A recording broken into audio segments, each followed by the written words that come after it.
Control చేశారు. ఈ phone tapping విషయంలో కూడా ఆయన్ని ఏదో లాగాలి, ఏదో చూపించాలనే ఒక ఉద్దేశం తప్ప ఈ ఫోన్ ట్యాపింగ్ ఏంటంటే రిటైర్ అయిన వాళ్ళు పెద్ద పెద్ద వాళ్ళు ఉండారు తప్ప దీనిలో రాజకీయ నాయకులకి అంత తెలివి లేదన్న. అన్నా అనుకోవద్దు, అంత ఆలోచన జనాల్లో అంత పీక్కు తినాల్సిన అవసరం వాళ్ళకి లేదన్న. ఎందుకంటే వాళ్ళకి సొసైటీలో ఉన్న పేరు కానీ సమాజంలో చేయాలనే ఒక సేవ విధానం అనేది కానీ వాళ్ళకు ఉంది. కాబట్టి ముఖ్యంగా హరీష్ రావు గారికి వాళ్ళ ఏరియాలో సిరిసిల్ల దగ్గర తీసుకోవచ్చు, పటాన్చెరువు తీసుకోవచ్చు, హైదరాబాద్లో కానీ కొద్దిగా మంచి పేరు ఉంది ఆయనకి. ఆయన చేసిన మంచి పనులు అక్కడ చాలా చూసాం. కాబట్టి ఆయన ఈ కేసు కొట్టేయడం అనేది ఆయనకు ఒక బీఆర్ఎస్కి ఒక ప్రాణం, ఆయనకు ఒక ప్రాణం పోసినట్టే. అనవసరంగా ఆయన లాగారని బాధపడ్డాం మొన్నటిదాకా. ఈ రోజు ఆ తీర్పుతో చాలా మంది ఆయన ఫ్యాన్స్ కాదు ఆయన అభిమానించే వాళ్ళు కూడా ఈ రోజు సంతోషపడ్డారన్న. అంటే మరి కవిత గారు ఇలా బహిరంగ చెప్పారు కదా అప్పుడు సభలో కూడా, ఇలా కవిత గారు ఎందుకు చేస్తున్నారో అర్థం కావట్లా. కేసీఆర్ గారు కవిత గారికి చాలా చేశారు, కానీ మరి ఇంకా ఆశ మరి ఎక్కువ అయిందో ఏందనేది అర్థం కావట్లేదు. కవిత గారు ఎందుకు అట్లా మాట్లాడుతున్నారు? అటు బీఆర్ఎస్ ఏం అంటలేదు, ఇటు ఓన్లీ హరీష్ రావు గారి మీద కేటీఆర్ గారి మీద పడిపోతున్నారు. ఎందుకనేది క్లారిటీ లేదు. ఓకేనా, పూర్తిగా అనటం లేదు. ఏదో పేరు పెట్టి పక్కకి ఏదో అని అంటుంది కానీ పూర్తిగా ఇది చేసావు అని చెప్పేసి క్లారిటీగా ఆయన మీద కూడా అంటానికి ఏది లేదు. కాబట్టి ఆమె ఏమీ అనలేకపోతుంది. సో అలాగే మన ఖమ్మం ఎలక్షన్స్ ఇప్పుడు నెక్స్ట్ కార్పొరేషన్ ఎలక్షన్ రాబోతుంది కదా, అందులో ఎగ్జిట్ పోల్ లో చాలా మంది బీఆర్ఎస్ వాళ్ళు అదే కాంగ్రెస్ వెళ్తున్నారని చెప్పేసి రూమర్స్ వస్తున్నాయి. మరి నిజంగా ఇది అలానే జరుగుతుంది అంటారా, లేదంటే ఏమైనా? ఖమ్మం అంటేనే ఒకప్పుడు తెలుగుదేశం గడ్డ. తెలుగుదేశానికి తెలంగాణలో గుండెకాయ ఏదంటే అది. ఓకేనా, అట్లాంటిది కాంగ్రెస్ పార్టీలో ఉన్న ప్రతి ఒక్కళ్ళు, ఓకేనా, ఇప్పుడున్న ప్రెజెంట్ అధికారంలో పెద్దగా మాట్లాడేవాళ్ళు కానీ అటు ఖమ్మం తీసుకున్నా ఇటు తీసుకున్నా రేవంత్ రెడ్డి గారి దగ్గర నుంచి కానీ అందరూ తెలుగుదేశాన్ని అభిమానించే కాంగ్రెస్ పార్టీలోకి అడుగు అనేది వేస్తున్నారు. ఉదాహరణ అంతే. కాబట్టి కాంగ్రెస్ పార్టీకి ఎక్కువగా అవకాశం ఉంది. ఇది చేసే రుణమాఫీ కూడా అక్కడ చాలా మంది రైతులకి, చిన్న చిన్న రైతులు ఉండారన్న. ఓకేనా, అక్కడ ఉందల్లా ఎక్కువగా చిన్న చిన్న రైతులు వాళ్ళే ఉన్నారు. వాళ్ళకి జరిగింది ఉపయోగం అనేది జరిగింది. ఖమ్మం జిల్లాలో టౌన్ పరంగా తీసుకున్న వాళ్ళ ఒక కలయిక ఉంది. ఆ కలయిక వల్ల గవర్నమెంట్ నుంచి సొమ్ము తీసుకుంటున్నారు, వాళ్ళ పనులు వాళ్ళు చేపించుకోగలుగుతున్నారు. తెలంగాణ జిల్లాలో కంటికి కనబడని ఒక రాయి ఉండేది అంటారు చూసావా, అట్లాంటిది ఖమ్మం జిల్లా.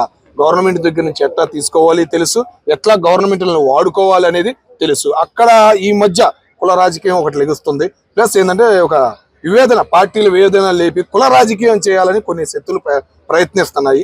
ముఖ్యంగా ఆంధ్ర కొంత గుంటనక్కలు ఉన్నారు, వాళ్ళు కూడా అక్కడికి ప్రవేశించి చేయాలని చూస్తున్నారని కొద్దిగా సమాచారం అన్న. అది ఏమీ రాయనీరు. అక్కడ ఉన్న ఖమ్మం గుండెకాయలు గట్టిగా ఉన్నాయి, ఎవడొచ్చినా ఎదుర్కొంటారు. వాళ్ళ కలయికని ఎవరు విడదీయలేరన్న. అంటే గతంలో కేసీఆర్ పరిపాలన కూడా వచ్చింది, మరి ఆ ప్రభుత్వంలో మరి ఖమ్మానికి అంటే ఆ ఖమ్మంలో ఉన్న వాళ్ళకి ఇలాంటి మేలు జరగలేదని చేశారు.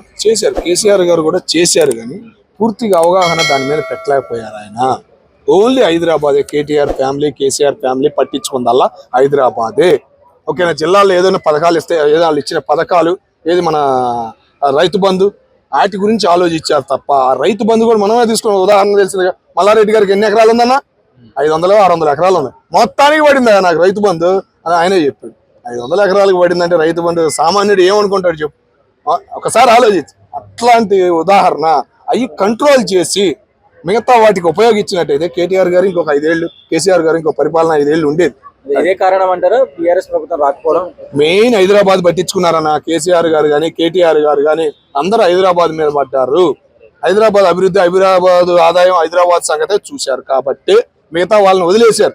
ఇచ్చారు ఆ ఎమ్మెల్యేలని మంత్రులని నమ్మి ఇచ్చారు. కానీ ఎవరుంటారన్నా చూడాలి, అటు చూడాలి, కింద చూడాలి, పైన చూడాలి. ఇప్పుడు ఎమ్మెల్యేలు కింద నుంచి పై దాకా చూస్తేనే సీట్లు వస్తున్నాయి. ఇప్పుడు మన రీసెంట్గా మన 2019లో ఎన్ని వచ్చినాయి? జగన్మోహన్ రెడ్డి గారికి 161 వచ్చింది, 151 వచ్చినాయి. ఏం ప్రయోజనం? 100 మంది దిక్కులు చూశారు, ఏం ₹1 లేదు పాపం. వాళ్ళు 100 మందికి ఏం లేదు.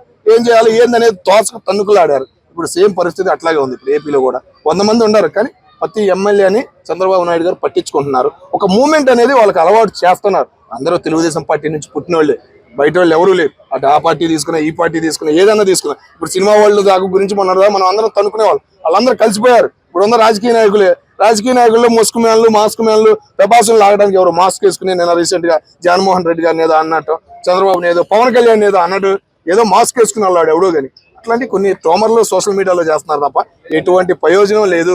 సొసైటీలో మెచ్చుకునే రాజకీయం, మెచ్చుకునే సినీ ఫీల్డ్ దక్షిణ భారతదేశంలో మొదలయ్యింది అన్న ఫీలింగ్ అయితే మాకు కలుగుతున్నాను.